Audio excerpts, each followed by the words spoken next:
बिस्मिल्लाहिर्रहमानिर्रहीम। अस्सलाम वालेकुम नाजरीन। पाकिस्तान का नाम तो इस लिस्ट में भी शामिल नहीं है और उस लिस्ट में भी शामिल नहीं है। 17 मई फ़्लाइट्स के हवाले से एक गागा का सर्कुलर और वज़ारत दाखिला का नया बयान, दोनों मिलाकर हम यहाँ पर डिस्कस करेंगे। गागा की तरफ से एक लिस्ट जारी की गई है और एक लिस्ट वज़ारत दाखिला की तरफ से जारी की गई है। गागा की तरफ से जो अहकाम जारी किए गए हैं कि जिन ममालिक पर पाबंदी ख़त्म की गई है, इनमें से एंट्री पर कौन कौन सी हदायत हैं, हम यहाँ सिर्फ उन ममालिक के नाम डिस्कस करेंगे। और दूसरा, वज़ारत दाखिला की जानिब से जो अहकाम जारी किए गए हैं, जिसमें कहा गया है कि इन 13 ममालिक में सऊदी शहरी सफ़र नहीं कर सकते। अब हम पहली लिस्ट में आ जाते हैं। जिन ममालिक पर पाबंदी की गई है वो मुख्तलिफ ममालिक हैं। इनमें 2 अहम ममालिक का यहाँ हम जिक्र करेंगे, जिनमें एक बहरीन और दूसरा UAE से सऊदी अरेबिया एंट्री पर मुकम्मल पाबंदी है। लेकिन 17 मई से उस पाबंदी में नरमी कर दी गई है कि सऊदी शहरी जो UAE में मौजूद हैं, बिज़नेस या एजुकेशन या किसी भी सिलसिले में हैं, तो उनको सऊदी अरब एंट्री की इजाज़त दे दी गई है। और इस तरह जो सऊदी शहरी UAE का विज़िट करना चाहते हैं, उन्हें भी इजाज़त दे दी गई है। नाजरीन, इस तरह बहरीन भी सऊदी शहरी जा सकते हैं और सऊदीया वापस आ भी सकते हैं। नाजरीन, एक बात की यहाँ मैं वजाहत कर दूँ कि जब से फ़्लाइट्स पर पाबंदी लगाई गई है, तो ये पाबंदी मुसलसल 1 साल से ज़ायद का अरसा गुजर चुका है।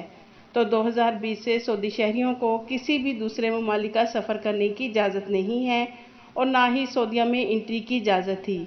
लेकिन अगर कोई सऊदी शहरी किसी वजह से किसी दूसरे ममालिक जाते थे, तो उनको पहले इजाज़तनामा हासिल करना होता था। नाजरीन, आप स्क्रीन पर देख सकते हैं कि जिन 2 ममालिक की हम बात कर रहे हैं कि बहरीन और UAE के लिए मुकम्मल तौर पर पाबंदी ख़त्म कर दी गई है, तो नाजरीन ये सिर्फ़ और सिर्फ सऊदी शहरियों के लिए पाबंदी ख़त्म की गई है। लेकिन नाजरीन, आप बहरीन के ज़रिए पहले भी सऊदी अरब आ रहे थे, तो अब भी आ सकते हैं। और UAE में आपके लिए पहले भी पाबंदी थी और अब भी पाबंदी है। ये सिर्फ़ और सिर्फ सऊदी शहरियों के लिए पाबंदी ख़त्म की गई है।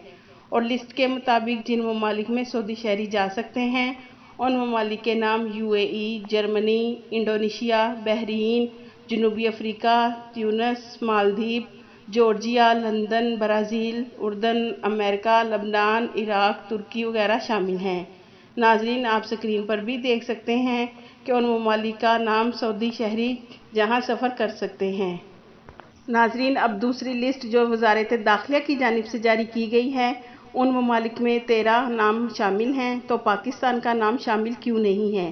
13 ममालिक में इंडिया, अफ़गानिस्तान, ईरान, यमन और काफ़ी ममालिक शामिल हैं कि इन ममालिक में दाखिले की पाबंदी है। ना ही इन 13 ममालिक का सफ़र किया जा सकता है और ना ही सऊदीया में एंट्री हो सकती है। नाज़रीन, ये सिर्फ़ और सिर्फ सऊदी शहरियों के लिए वज़ारत दाखिला ने कहा है कि सऊदी शहरियों के लिए पाबंदी लगाई गई है। लेकिन जो लोग अफ़गानिस्तान के ज़रिए सऊदी आ रहे हैं, तो उनका क्या होगा? जो अफ़गानिस्तान का वीज़ा लगवा चुके हैं, अगर हम पाकिस्तान या इंडिया से बात करें, तो नाजरीन, आप पर पहले भी कोई पाबंदी नहीं थी और अब भी कोई पाबंदी नहीं है। ये जो नए अहकामात वज़ारत दाखिला की जानिब से जारी किए गए हैं, ये सिर्फ़ और सिर्फ सऊदी शहरियों के लिए हैं कि वो इन 13 ममालिक का सफ़र नहीं कर सकते, लेकिन आप अफ़गानिस्तान का सफ़र कर सकते हैं। तो नाजरीन, हम बात करते हैं कि पाकिस्तान का नाम दोनों लिस्ट में शामिल नहीं है। ना तो उस लिस्ट में शामिल है जिन ममालिक में सऊदी शहरी सफ़र कर सकते हैं, और ना ही उन ममालिक की लिस्ट में शामिल हैं जिन 13 ममालिक पर बैन है। तो पाकिस्तान का क्या होगा? नाजरीन, पाकिस्तान के शहरियों पर वही पाबंदी बरकरार है। लेकिन एक अच्छी बात यह है कि सऊदी हुकाम ने अपने शहरियों को पाकिस्तान का सफ़र करने की इजाज़त दे दी है। सऊदी शहरी अगर पाकिस्तान में हैं, तो वो सऊदीया वापस आ भी सकते हैं और पाकिस्तान का सफ़र भी कर सकते हैं। ये बहुत अच्छी उम्मीद है कि सऊदी गवर्नमेंट ने जो लिस्ट जारी की है, स्पेशली बैन वाली, इस लिस्ट में पाकिस्तान का नाम शामिल नहीं है। तो नाजरीन, हमारी दुआ है कि पाकिस्तान के लिए भी जल्द अज जल्द फ़्लाइट्स बहाल की जाएँ। आमीन। लेकिन नाजरीन, फ़्लाइट्स की बहाली का फ़ाइनल फ़ैसला तो सऊदी हुकाम ही करेंगे और हम आपके साथ शेयर करेंगे। आपके कीमती वक्त का शुक्रिया।